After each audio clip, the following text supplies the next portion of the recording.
మీకు 100కు 100 మార్కులు రావాలంటే ఏం చేయాలి?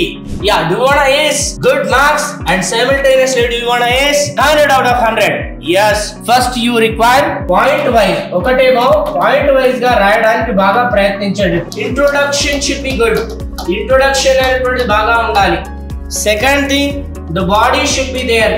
ఓకే, ఆ బాడీలో వచ్చేసి పాయింట్ వైజ్ గా మీరు రాసేసుకోండి. ఇంతకు ముందు చెప్పా కదా, all descriptive pattern. This is truly ratified by UPSC and the state పిఎస్సిస్ and the government exams and moreover the PGs. You require the neat paper presentation. మంచి పేపర్ ప్రెజెంటేషన్ ఉండాలి.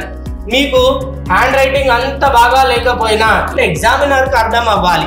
Second thing వచ్చేసి clear fonts అయినటువంటి maintain చేయాలి. If you have the good writing, it's fine. If you don't have good writing, maintain the clear fonts and the neat presentation. మీరు ఏదైతే రాస్తారో you just underline the keywords అయినటువంటి underline చేయండి. Use only the 2 pens. ఒకటేమో black pen, second one అదే వచ్చేసేమో blue pen అయినటువంటిది. ఇది major గా గుర్తుపెట్టుకోండి.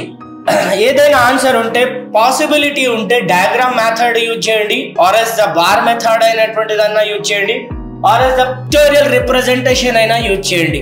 Primary sector, secondary sector, tertiary sector, ఇట్లా మీరు పిక్టోరియల్ రిప్రజెంటేషన్ అనేది ఇచ్చారనుకోండి, it will be definite looks good. And clear fonts, neat clear fonts అయినటువంటిది మెయింటైన్ చేయాలి. మీ అందరికి అర్థమైంది అనుకుంటున్నాను. I'm pretty sure that you people got to know about the entire concept.